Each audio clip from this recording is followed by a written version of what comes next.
Good day students.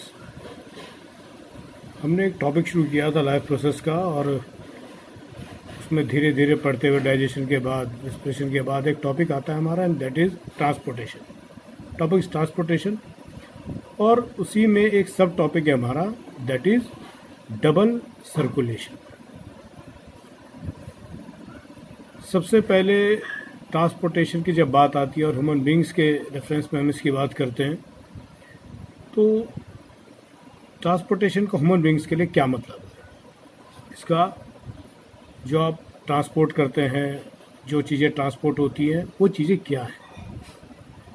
तो सबसे पहले हमारा जो शरीर है, हमारी जो बॉडी है, उसकी रिक्वायरमेंट्स होती हैं। सबसे पहले एनर्जी, पावर, मेंटेनेंस, नए सेल्स का बनना, पुराने सेल्स का ख़त्म होना, वेस्ट प्रोडक्ट्स का बाहर जाना। इन सब मेटेरियल को ट्रांसपोर्ट करने के लिए, पूरी बॉडी में भेजने के लिए, रिसीव करने के लिए हमारे पास एक फ्लूइड है और उसका नाम है ब्लड। यानी कि जब हम ट्रांसपोर्टेशन की बात करते हैं तो हमारे पास दो चीज़ें हैं, ब्लड और लिम्फ। लेकिन आज हम ब्लड के बारे में डिस्कस करने वाले हैं in the topic double circulation, कि इसका मतलब क्या है, व्हाट इज कॉल्ड डबल। सबसे सिंपल, जब डबल सर्कुलेशन को समझते हैं तो उसमें दो बातें हैं। Circulation between heart and lungs,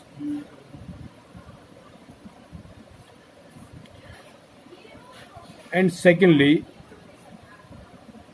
circulation between heart and body parts।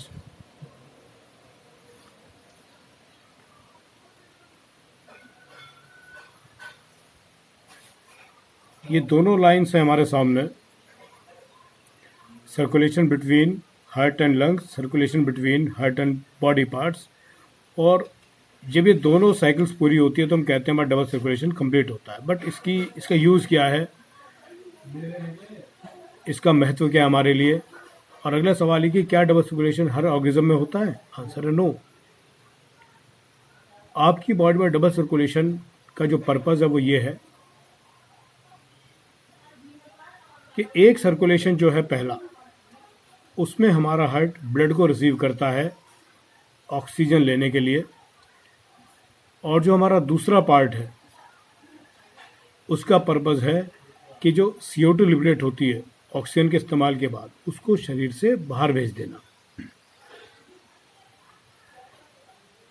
पहले जो सर्कुलेशन है उसकी शुरुआत होती है, हम सांस लेते हैं, सांस लेने के बाद जो हमारे लंग्स हैं वो बाहर से एयर को लेते हैं, और उसके बाद डिफ्यूज़न की प्रोसेस से जो ऑक्सीजन है वो ब्लड में एंटर करती है, और उसी डिफ्यूज़न की प्रोसेस से जो ब्लड के अंदर CO2 है वापस लंग्स में एंटर करती है।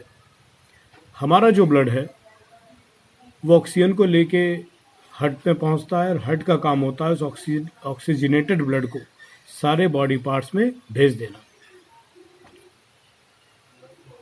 जब ये ब्लड सारे बॉडी पार्ट्स में पहुंचता है, ऑक्सीजन को लेके जाता है, हर एक सेल तक ये पहुंचता है। हर एक सेल इस ऑक्सीजन का यूज़ करते हैं रेस्पिरेशन के लिए, और उसके बाद जो इसका बायो प्रोडक्ट है वह है कार्बन डाइऑक्साइड, वो वापस हार्ट में पहुंचता है, और हार्ट उसे लंग्स के रास्ते से बाहर भेज देता है। ये दोनों स्टेप बाय स्टेप हार्ट के पूरे फंक्शन को दो हिस्सों में डिवाइड करते हैं। पहला लंग्स के और हार्ट के बीच में, और दूसरा हार्ट के और बॉडी पार्ट्स के बीच में। इस पूरी स्टोरी को एक बार हम एक फ्लो चार्ट के थ्रू जरा समझने की कोशिश करेंगे। सबसे पहले हमारे पास है, we have lungs.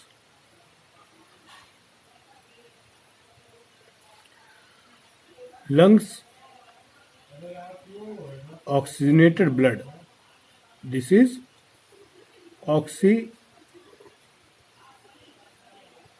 Oxygenated blood,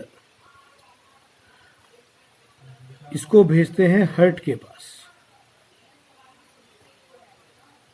heart उसके बाद इसी ऑक्सीजनेटेड ब्लड को भेजता है आपके बॉडी पार्ट्स के पास।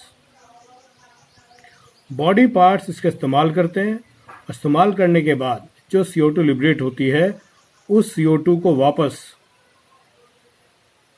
भेजते हैं हार्ट के पास, और हार्ट एक बार फिर उस CO2 वाली एयर को, यानी कि डीऑक्सीजनेटेड, इसको हम कहते हैं ऐसे ब्लड को डीऑक्सीजनेटेड,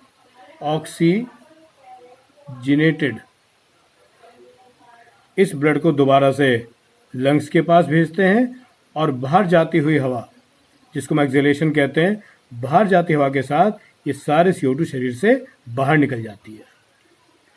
तो अगर सारी प्रोसेस को हम बहुत ही सिंपल फॉर्म में समझें, तो सबसे पहले हमारे लंग्स एयर रिसीव करते हैं, उससे हमारा ब्लड ऑक्सीजन रिसीव करता है।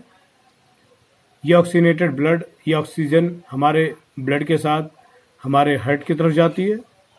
हार्ट का काम है उसके बाद इस ब्लड को भेजा जाए बॉडी पार्ट्स में, जिससे उनको ऑक्सीजन मिल पाए। ऑक्सीजन मिलने के बाद अपनी प्रोसेस को कंप्लीट करते हैं रेस्पिरेशन को, और उसके बाद उनका बाय प्रोडक्ट होता है कार्बन डाइऑक्साइड, और उस कार्बन डाइऑक्साइड को वापस जो बॉडी पार्ट्स हैं लंग्स हार्ट की तरफ भेजते हैं, और हार्ट भेजता है उसको लंग्स की तरफ। यानी कि lungs oxygenated blood to the heart, heart to the body parts use it, they liberate CO2.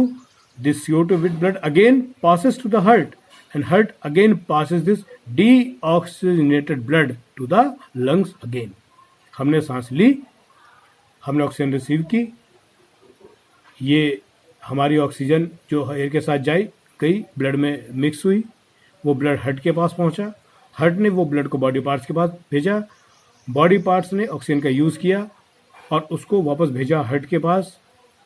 उसके बाद हार्ट ने वो ब्लड को दोबारा लंग्स के पास भेजा, हमने सांस छोड़ी, और लंग्स के बाद जो CO2 है वो बाहर चली गई। तो यहाँ पे दो सर्कुलेशन आप देख सकते हैं, एक लंग्स के और हार्ट के बीच में, और एक हार्ट और आपके बॉडी पार्ट्स के बीच में। जो पहला आपका सर्कुलेशन है that is lungs and heart, ये कहलाता है हमारा पल्मोनरी। और जो दूसरा हमारा बॉडी पार्ट्स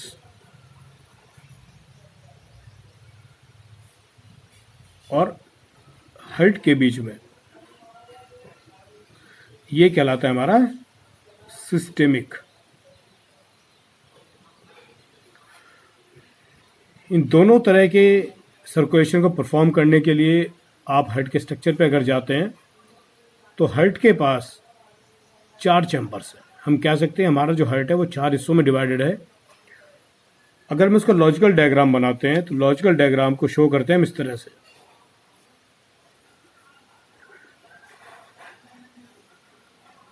ऊपर के जो 2 चैम्बर आप देखते हैं, ये है हमारे आर्ट्रियम, और नीचे के 2 चैम्बर हैं, ये हमारे वेंट्रिकल।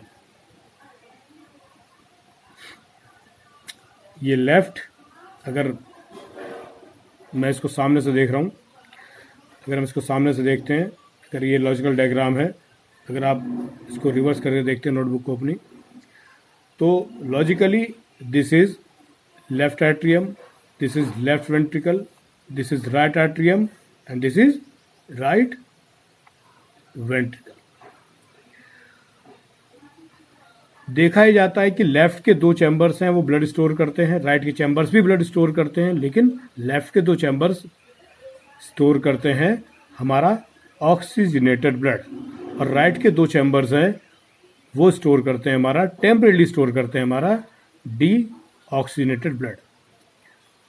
हमारा जो अगला टॉपिक रहेगा, इसके बाद आप तरह स्ट्रक्चर को समझेंगे, नोट्स को समझेंगे जो आपको प्रोवाइड किए गए हैं, इनको कोरिलेट करेंगे, और इसके नोट्स परफॉर्म होते हैं उसके बाद हम डिस्कस करेंगे इसके मैकेनिज्म पे, जो कि बहुत ही इंपॉर्टेंट है और इजी भी है। उसको लॉजिकली हम समझते हैं। और